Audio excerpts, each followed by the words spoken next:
श्रीपुरा नाम के गांव में एक गरीब आदमी रहता था। उसका नाम चकमा था। वो हर रोज जंगल में जाकर लकड़ियों को काटकर उनको बेचकर अपना जीवन गुजारा करता था। चकमा को बीवी और बच्चे थे। एक दिन दिवाली आया। गांव में सब लोग पटाखे जलाते हुए खुश थे।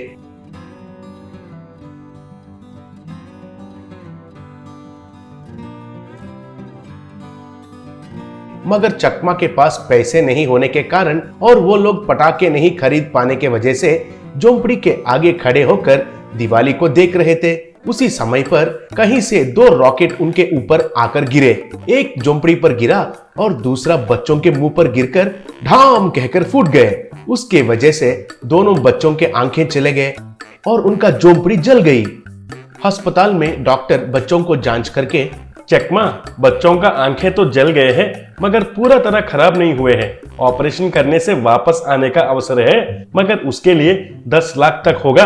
उतने पैसे है तो बताओ, मैं पूरा इंतजाम करता हूँ, कहा। तब चकमा को क्या करना है कुछ भी समझ में नहीं आया। झोंपड़ी भी जलने के वजह से वे लोग गांव के बाहर एक मंदिर में रहने लगे। एक दिन चकमा जंगल में लकड़ी काट रहा था। तभी उसको एक लिलीपुट पानी में बहते हुए बचाइए, कोई तो मुझे बचाइए कहकर चिल्ला रहा था। तभी तुरंत ही चकमा उसको हाथ से पकड़कर पानी से बाहर निकाला। तब लिलीपुट, बरखुरधार, मुझे बचाने के लिए धन्यवाद। अगर मैं आपको कुछ मदद कर सकता हूँ तो बताइए, कहा। तब चकमा ने उसके बारे में पूरा समझाया।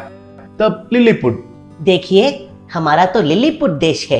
हमारा देश के पास एक जादुई नदी है, उसमें ढेर सारा सोना होता है कहकर लोग कहते हैं। उस नदी में जाल फेंक कर आपका किस्मत का परीक्षा कीजिए। आपको बहुत सारा सोना मिलना चाहिए कहकर मैं भगवान से प्रार्थना करता हूँ। मेरे साथ आइए, मैं उस नदी को दिखाता हूँ, कहा। फिर चकमा उस लिलीपुट के साथ उस नदी के पास गया।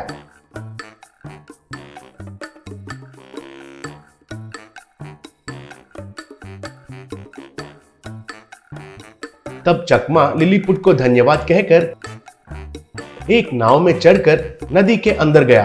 तभी तूफान आकर बारिश आने के वजह से नाव इधर उधर हिलने लगी, लेकिन तुरंत ही तापमान एकदम ठीक हो गया। तब चकमा ने नदी में जाल फेंका। बस उसमें ढेर सारा सोना गिरा।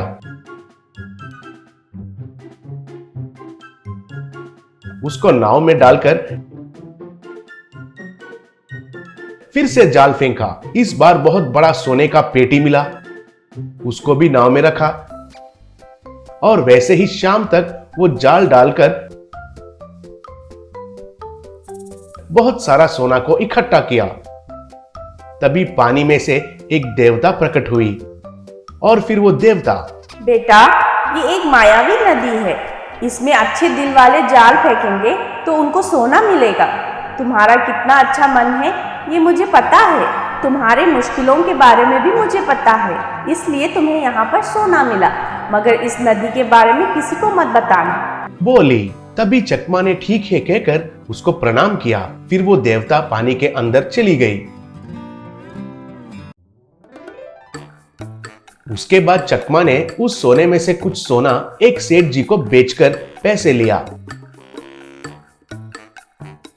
फिर वो जाने के बाद सेठ जी, अरे वाह, इतना शुद्ध सोना मैंने जिंदगी में नहीं देखा। असल में इसको इतना अच्छा सोना कहां से मिला होगा? वो क्या है, पता करना पड़ेगा, सोचा।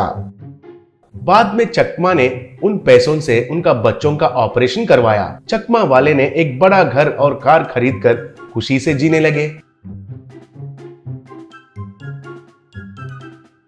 एक दिन सेठ जी चोरी चुपके से चकमा के घर आकर खिड़की में से उसकी बीवी और वो उस नदी के बारे में बात करते हुए सुन लिया। तब सेठ जी को सब समझ में आया। तुरंत ही सेठ जी उस नदी के पास गया। फिर नाव लेकर नदी के अंदर गया। फिर जाल को फेंककर, हे नदी देवता, मैं बहुत गरीब आदमी हूँ, बहुत मुश्किलों में हूँ। उसके ऊपर मेरा मन बहुत साफ है। मुझे ढेर सारा सोना मिले जैसे करो। उन पैसों से मैं सबकी मदद करूंगा, कहा। ऐसे झूठ कहकर जाल को नदी में फेंका। बाद में जाल को खींच रहा था तो वो बहुत भारी होने लगी। तब सेठ, अरे वाह, इसका मतलब बहुत सारा सोना फंस गया होगा, इसलिए जाल बहुत भारी है।